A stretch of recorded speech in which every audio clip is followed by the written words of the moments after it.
Hey everyone, Mango7 here. How we doing today? Welcome to another episode of Epic 7. We're going to talk about a top 10 list today. I don't usually like doing top 10 lists because they're kind of controversial. They're kind of dependent on the person, what that person likes compared to somebody else. But this one seems kind of fun. And I notice a lot of things people screw up, in my opinion. Again, all my opinion. But this is going to be a top 10 things people screw up session. It's in no particular order. I don't think any of these are so much worse than others, but let's get going here. The first thing I want to say is, while I am doing some reviews and looking at people's accounts, the number one thing I notice them screwing up, and I always check this first because usually this kind of tells how the scenario is going to go, and that is their Breath of Orbis. There's so many things people can screw up in the Breath of Orbis, but the most important one that really fuels your account is the high command. So many people have the high command going incorrectly. They'll be going for just gold, they'll be going for stigma, but they won't be going for the all-important ancient coins and all-important conquest points. These are going to fuel your equipment. Not only fuel your equipment, but fuel your best equipment.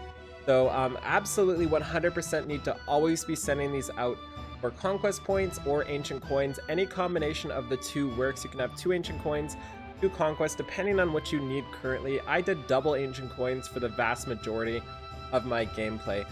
Personally, on my main, I do 2-hour ones because I'm always there for 2 hours, and right before I go to sleep, I run like a longer one if I can. But 2 hours is the most efficient, but you just need to be there ready to do it. So that's the first thing. The next one is equipment. A lot of people screw up equipment, believe it or not, a lot. And there's 2 main things people screw up on equipment. One is flat stats. I can't tell you how many times I've been onto somebody's account and they will have flat stats on their ring or like flat stats on their boot. They'll have like flat health in their boot with crappy subs instead of something like Uberids, which everybody gets. I don't like that you did Angelica so early. It's not terrible, but I think it's just kind of a waste to do her this early. I can see by your upgrading, you either don't really fully understand upgrading or don't have your priority system right. Like, for example, yeah, so this kind of scares me, 3D Monkey. So I don't mean to like roast you or anything like that. Like, I don't mean to be mean when I do these things, but stuff like this is really gonna hurt your account. So I can see just by looking at these boots, the only thing I need to do on this account to really make it better is just to teach you about equipment, because I don't think you fully understand equipment.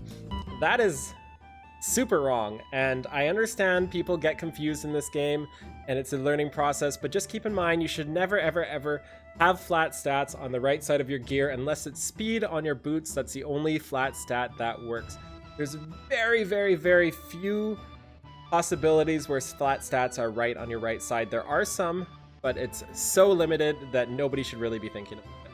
The next step is forcing sets. So many people try to force sets, and it's infuriating because this is the number one question I'm asked on stream is, how do I build X? And I try not to tell them sets, because if I tell them to build Chloe, for example, speed HP, they're gonna go find 4 pieces of speed set and 2 pieces of HP set, and that's that. When in reality, you should be aiming for speed as a stat and maybe defensive stats as a second stat. This is a pretty good example because I have my speed set here, and then I have defense boots, but I have an immunity dagger, so I'm breaking my second set, and that works for me because I have no defense weapons. I could force a defense weapon set, but then I'd lose 11 speed, and that's just super not worth it. So do not force your sets either. That is very important. Next up here is not doing your PvP, and so many people don't do this. I can't tell you how many accounts I've logged into with 10 right here. A little 10 notification on the bottom, which means they just haven't been touching their PvP. I don't care if you don't like PvP, if you don't really want to do it. It takes like 5 seconds to do it, and you have a couple options. One, you can always do these NPC challenges when they come up, which is what I always do. Even on my main, I always do that. You unlock the harder stages when you kill Corvus on the difficulty before. So for example, if we do it on Hell difficulty here, we get 3 Sky Stones and 5 Conquest Points. Another thing you can do, which is what I do on my main, is just find a team that semi-works on auto and just fight them on auto. If I win, I win. If I don't win, I don't win. And to further do it, if you really dislike PvP, you can just go into this guy here, fight him, and then yield out. You still get a good amount of Conquest Points. You can clear your flags really easily that way. That is so important to do. And the reason why that is important is because you get so much from your Conquest Points. You get Molagora Seeds, you get PvP equipment, you get everything. And it's just like so sad to me when people don't have these. And once you get all your PvP done, this is where you get a lot of your charms as well too. So super keep that in mind. As a side note, because people don't like PvP, they are also not buying their flags for 100 friendship points, which is also super something you should not do. Okay, so the next one is not fully clearing the story and 3-starring each stage. This is what people screw up number 4. So I can't tell how many people that have been like, I don't have enough Molagoras for everything, and then I go check their world and they're like 28 of 48 here and they're missing their Molagora from their thing and their 100 Sky Shards. You get so many Molagora from clearing world difficulty. Something like 10, 11, 12, like 13, like 16 Molagora or something ridiculous like that. Not only that, but even clearing all the stages on normal difficulty. I know it's not done, but this is my alt. Bear with me. You will get 50 Sigma and 50 gems on top of the 30,000. It's super worth doing. So 100% clear all of those if you can. You get so many rewards from doing it. And not only that, but it's a pretty good place to just get some extra gold, get some extra XP, get some extra fodder done. So many different things you can do there. And number 5, I have aptly titled as BB Corinne. So there's the trap of focusing on too much DPS. There's been so many accounts that have been like, I'm stuck on Abyss 53 and I can't get past it. What's going on? I'm ranked 60 and everything. And then I look at their account and they've got like BB Corinne fully plus 15, every single piece of gear they can get. They've got like their Lorena 6-starred with fully plus 15 gear. They've got their Kisei fully plus 15 gear. They've got like, I don't know who else, Says up there fully plus 15. And then they've got their lonely little like Diane or lonely Angelica there with like a +3 pair of boots with flat defense on them. And they're trying to tank with that. Super not the way to do it. So what I really recommend people to do is focus on one single target DPS and an AoE DPS, or two single targets, whatever you want. Just 2 DPS is all I really recommend, and after that, focus on your heals and support, because those are the 2 that are going to carry you through the hard con in the game. Your DPS, you can't go into Abyss with your 4 DPS. It's not going to work. Like you need to focus on some of your support. And as soon as you gear up somebody's Angelica, somebody's Hazel, somebody's Diane, somebody's Kate, somebody's Destina with good gear, put them in the front line with Candle, they all of a sudden are 20 levels higher in Abyss, because what do you know, your healers need gear too. So that is infuriating to me, and it's always Corinne. Anytime I see BB Corinne sitting on the table, I know what I'm getting in for, because it's always Corinne. I have no idea why it's her, but every single time I see her, I know it's over. So yeah, speaking of BB Corinne and missing gear, the next one, number 6, we have is missing gear in the lab, and world difficulty, or not world difficulty, on the scenario, stuff like Pegasus boots and Uberids. I can't tell you how many level 50 plus accounts I've seen without Uberid's neck. And Uberid's neck is one of the biggest power level items you can get early game that increase the power level of your DPS. So this is insane. Like every single account should have this at plus 15. There really is no excuse, and it should probably be the first plus 15 piece every single account gets. Not only is it low level, so it levels up really quickly, it's got super solid stats. And if you want to progress in Abyss and stuff like that, the number one thing your DPS needs is not DPS, it's survivability. So even getting the health and defense on your DPS is super duper important. There's also stuff like Pegasus boots and boots of the Sacred Hero that people just don't have completed, which is really frustrating.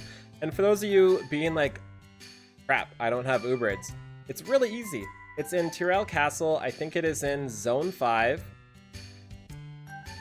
And it will just be right over here, I think, or here. On every single account, you can get this, like, I don't know, like 3 hours into your gameplay, and you can get it there. And the Pegasus boots that pretty much every account should have at plus 12 unless they rolled atrociously bad will be sitting here in normal difficulty, East Terranor, Dalberg Field, I believe. And I'm not sure where it is in here, but it will be somewhere. My guess is it's going to be right here is where you'll find your Pegasus boot. So super keep that in mind. There's so many pieces of gear, and it's not just the boots. It's Uberid's boots, it's the Uberid's helm, Uberid's weapon, it's Boots of a Sacred Hero, it's the crit rate ring. It's so many different things you can do, and this is where all your power comes from. These gear are so low level, and they're so good that you can plus 15 them pretty much without worry, and somebody will use them sometime. So next up kind of ties to this one. People always want to farm Wyvern too early, and for the people coming from Summoner's War, I understand that because I wanted to too. That's how it works in Summoner's War. But luckily in this game, you get so much gear for free, so much good gear that you really, really, really do not need to farm Wyvern or any other hunts until rank or until stage 9 or higher. So if you are having trouble, if you're sitting there being like, I can't farm Wyvern 9 because my gear isn't good enough, I can promise you your gear is good enough if you get all the things available in game, and your team should be good enough and you should be fine. So don't farm Wyvern to bridge your gap in gear. Find something else to farm instead, which is what I always recommend. I always recommend farming 4-9 World or something like that, something with an epic catalyst, and just making more 6 stars and figuring out where the gear you're missing is and getting your Abyss gear and so many other things. The other thing too, tying it in with the missing gear, is there's so many accounts that have the winter boots, some of the best boots in the game, at like plus 8. And it's like, why? Why plus 8? Why not plus 9 where you get another stat? Why not plus 12 where you get another stat? Why not plus 15 where you get a huge boost in speed? These are the pieces of gear that will carry you for a long time. So getting your Azamanas's chest, getting your winter boots, getting your Uberid's neck, all the plus 15 are where the power comes from in your account. So super, super keep that in mind. The next one, number 8 we're at, I have titled Waiting for Angelica. And that is what so many people do. They think, I need Angelica to do anything, therefore I should not do anything. And that is super wrong. Of course, you can do everything in the game without Angelica. You can use a Kates, you can use Hazel, you can use Estina, you can use Montmorency, you can use, I can't remember any healers, you can use lots. Any other healer will do just fine. Will Angelica be better? Probably, but you can do it, don't worry. It's doable without her, no problem, and probably even doable without her once Hazel comes out and becomes better with her specialty change. Probably better with Hazel, so don't focus on not having a unit, focus on what you have and work on them instead. Huge mistake a lot of people make, and they're so far behind that makes me sad because they're waiting for something they don't need. Whew, I'm out of breath. Next up is number 9, and that is following tier lists to the dot. And to the T, to the dot, it's probably to the T, eh? Tier lists are fun, they're cool to read, they're interesting to look at, but they're not the be-all, end-all of this game. When I first started this game, I had people spamming me in chat and Korean players that played on the Korean server yelling at me for even considering taking Araminta in my character selection. I wanted to take her because she looked waifu to me and she looked cool, and I read her abilities and they seemed really good, so I wanted to keep her. And they kept saying, she's bad in the tier list, she's B rank instead of S rank, and you shouldn't use her and you're bad. And that sort of mindset in this game will just get you trapped, and it makes me feel really bad when people have that mindset. So if you're the type of person who really follows tier lists, I really think you should take a step back from it in a game like this and kind of try to understand them a little bit more, understand why they have the rating, understand why a character could be rated higher, maybe why somebody might work for you. Because if I didn't have Araminta, I would maybe be further in the game. Maybe I would be if I focused on somebody else instead. But I wouldn't have had as much fun because I love my Araminta. And next up, Final one, number 10, and that is screwing up with your ancient coins. And this is a huge, huge, huge place where people lose power. And partially might be my fault because I'm pretty sure in a video I did a while ago, I recommended buying these chests because that's what I thought you had to do. And that's what it felt like you had to do early game. And that's what most people said. But it turns out now every last bit of ancient coin you have should really be spent on greater ring charms, lesser ring charms. Either one works. It's the exact same whether you buy 3 lesser rings or 1 greater ring, or necklace charms here. Your power is in all your accessories and right side, so it's natural you need to get as many as you can to plus 15. Abyss is a huge example of this. Abyss right side needs plus 15 on at least 2 of the sets, either the highest and the second highest or the top 3 highest, which should probably be plus 15. And you're not going to have enough to do this unless you're getting these ring charms. So super keep that in mind. You do not get your accessories from here. You get your accessories from rank 50 after the shop and in the raid and in the labyrinth, all sorts of other places. So holy crap. I just talked for a while. I'm not sure how long that was. That is my list of 10. There are so many other things people screw up. I don't even know what to say. But hopefully I caught at least one of you in this and you think, wow, I really should be doing it this way. Thanks, Mango. That's the goal of this video. So thank you so much for watching. Feel free to like, comment, subscribe as always, and I'll talk to y'all later. Have a wonderful day. Bye!